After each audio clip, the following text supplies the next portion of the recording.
All right, so get this. We're diving into this legal battle. It's seriously shaking the foundations of American citizenship.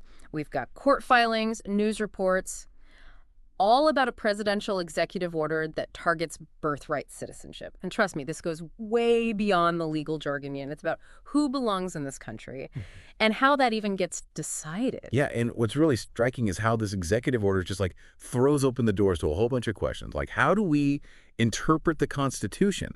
Yeah. What are the lessons we can actually learn from our history? And then what does it even mean to be an American? So let's break it down. We're talking about President Trump's executive order attempting to limit birthright citizenship, specifically for children born to non-citizens and those without green cards. You know, to understand like the heart of the issue, you have to look at the 14th Amendment. It says that anyone born in the U.S. and subject to its jurisdiction is a citizen. The key word here is jurisdiction. Okay, so that's where the legal battle heats up. Exactly. Yeah. The lawsuit against this executive order argues that it's basically a modern-day echo of the Dred Scott case, where the Supreme Court in 1857 denied citizenship to people descended from slaves. So they're saying it's trying to do a similar thing, exclude a group of people from citizenship. Precisely. And it's a very powerful comparison, connecting this current debate to like a dark chapter in our nation's history. It really makes you wonder, though, doesn't it, about how these debates keep coming back around. And what does this comparison to Dred Scott tell us about how jurisdiction might be used to limit birthright citizenship today? Well, Dred Scott, you know, as horrific as it was, helps show how jurisdiction could be like manipulated to exclude groups. Back then, it was used to deny citizenship to slaves and their descendants. Today, this executive order attempts to use it to limit citizenship for children of non-citizens. Wow, that's a sobering thought. No wonder 4 states, Washington, Arizona, Illinois, and Oregon, felt they had to take a stand. They filed a lawsuit to block the order, arguing it violates the Constitution. And they weren't the only ones either. Various groups, including immigrant rights organizations, joined the fight too. Really shows you how contentious this issue is. And the courts responded swiftly.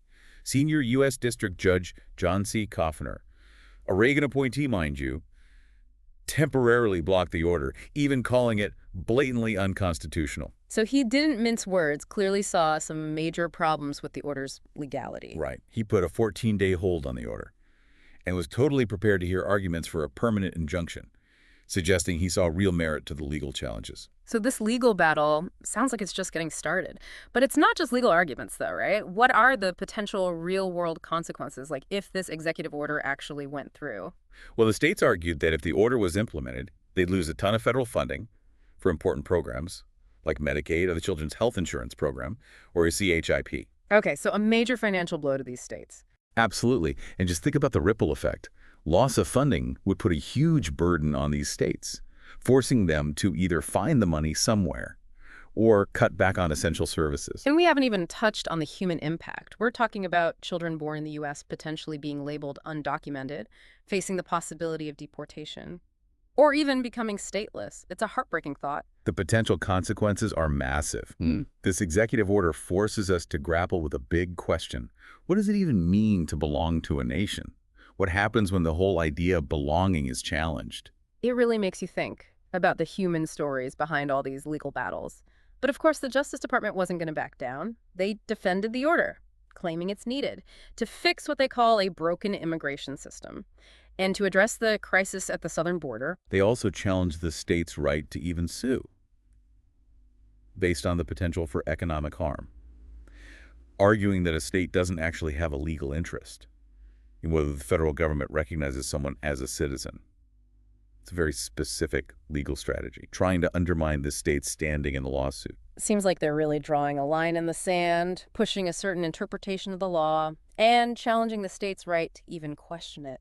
It's interesting, you know, because while the Justice Department focused on these legal technicalities about the state's right to sue, they also kind of hinted at a bigger argument. They suggested that the courts have been misapplying the 14th Amendment for over a century. Now, that's a bold statement. Can you unpack that a little? What are they suggesting? Well, they're arguing that children born to non-resident aliens are actually under the jurisdiction of their parents' home countries, not the U.S., and therefore shouldn't automatically get U.S. citizenship.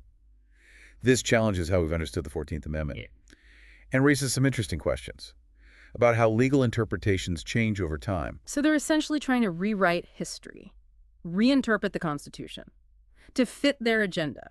It's definitely a controversial take. It's like saying the courts have had it wrong this whole time.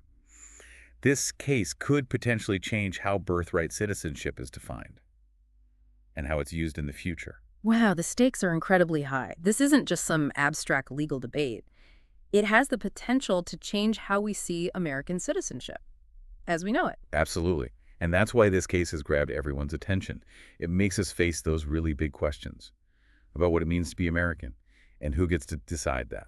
You mentioned the Dred Scott case earlier. Are there other historical parallels, things that can shed light on this debate? Oh, definitely. I mean, we often look to the past to understand the present right. There are absolutely other moments in history that can help us make sense of birthright citizenship in all its complexities. That's a great point. Are there other historical moments that come to mind? Sure, look at the Reconstruction era after the Civil War. There were huge debates about the 14th Amendment and who was meant to protect. Must have been a tense time. The nation was recovering from the Civil War, trying to rebuild a more just society.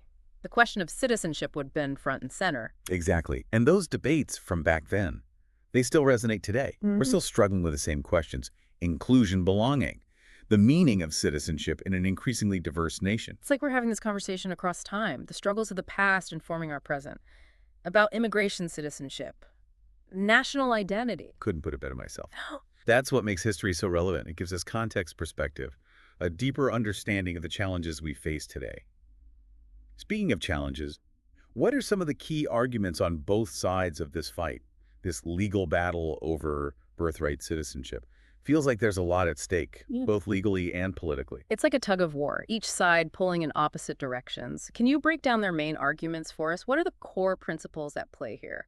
Well, on one side, you have those who argue that the 14th Amendment is super clear. It grants citizenship to anyone born on U.S. soil. It doesn't matter their parents' immigration status. They point to the amendment's history, its original intent, and how courts have consistently interpreted it for over a century. So for them, it's about upholding a fundamental principle of the Constitution. Exactly. They see any attempt to restrict birthright citizenship as dangerous, like a slippery slope, eroding a basic right, betraying the nation's promise of equality and inclusion. They see it as a direct attack on what American citizenship is built on. What about the other side? What are their main points for limiting birthright citizenship? What's driving their concerns? Well, their arguments tend to focus on a few things: worries about national security, economic burdens, and a sense that it's unfair to grant citizenship to children of undocumented immigrants. They argue that the 14th Amendment wasn't designed for these situations, and that birthright citizenship actually encourages illegal immigration. So they see it as a loophole that needs closing, a way to protect national interests and regain control over immigration. Yes, and they frame it as a matter of fairness to those who come here legally and follow the rules. They say birthright citizenship undermines the whole immigration system, rewarding those who circumvent it. It sounds like a clash of values, two totally different visions of what a citizen is and how we define citizenship. That's exactly it. This goes beyond the legal stuff. It gets into our core values, national identity, what this nation stands for. You mentioned earlier how this case has captured the nation's attention, but how does the U.S. approach to birthright citizenship compare to other countries? Is the U.S. an outlier? That's a great question, one that deserves a deep dive of its own. But in a nutshell, the U.S. is one of just a few nations that still has unrestricted birthright citizenship. Many other countries have moved away from this, or put limits on it. So we're in a unique position. In some ways, yes. Historically, the U.S. has been seen as a beacon of hope for immigrants, a land of opportunity, offering the chance for their children to become citizens. But in recent years, as political and social anxieties about immigration have grown, this principle has been questioned more and more. Almost like the American dream itself is on trial. This case seems to tap into a lot of anxieties and aspirations about what it means to be American in the 21st century. There's definitely a sense of that.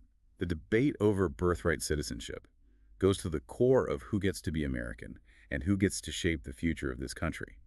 It's a debate that's not going away anytime soon. This case is just one chapter in a much bigger story about immigration, citizenship, and how national identity changes in a rapidly changing world, And it's important to remember that legal interpretations, they aren't set in stone, Right. They change over time. They're influenced by societal changes, Yeah. political pressures, and new ways of understanding the Constitution. So even if this executive order gets blocked, the debate about birthright citizenship is going to keep going. Exactly.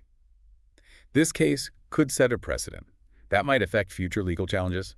It might even lead to new laws trying to change or restrict birthright citizenship. It's kind of mind-boggling to think about the ripple effects one case could have for our listeners out there trying to grasp all of this. What would you say is the most important takeaway? I think the key thing to remember is that citizenship is more than just a legal status. It's a deeply symbolic concept and an emotional one. It's at the heart of our national identity.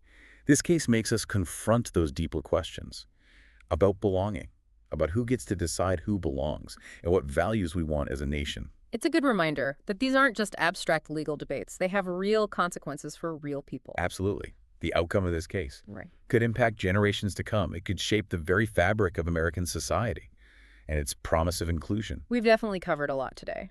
From presidential executive orders to constitutional clashes, historical parallels, and even a potential Supreme Court showdown. Quite a journey. It's been fascinating, for sure, exploring this complex and timely issue. It shows how important it is to have these conversations thoughtfully and critically. I totally agree. Before we go, I want to leave our listeners with something to think about. How might different interpretations of the 14th Amendment shape the future of American citizenship? It's a question worth considering as this case plays out and the national conversation goes on. And don't forget, this deep dive is just the start. We encourage you to keep exploring this topic. Dig deeper into the legal arguments, the historical context, and the human stories at the center of it all. Knowledge is power. The more informed we are as citizens, the better we can navigate these tough issues and create a future that reflects our shared values. So stay curious, keep asking those tough questions, and keep those deep dives going. Until next time. And it's crucial to remember that legal interpretations, they aren't set in stone. They shift over time, influenced by societal changes, political pressures, and new understandings of the Constitution. So even if this particular executive order is blocked, the conversation about birthright citizenship isn't going away. Exactly. This case could set a precedent, that might impact future legal challenges, and even maybe spark legislative attempts to change things, to change or restrict birthright citizenship. It's mind-boggling to think about all the ripple effects this one case could have. For our listeners trying to wrap their heads around all this, what would you say is the most crucial takeaway? I think the key takeaway here is that citizenship, it's more than just a legal status. It's deeply symbolic. It's emotional. It's at the very heart of national identity. This case forces us to confront those questions, those deeper questions about belonging, about who gets to decide who belongs, and what values we want to uphold as a nation. It's a powerful reminder that these aren't just, abstract legal debates.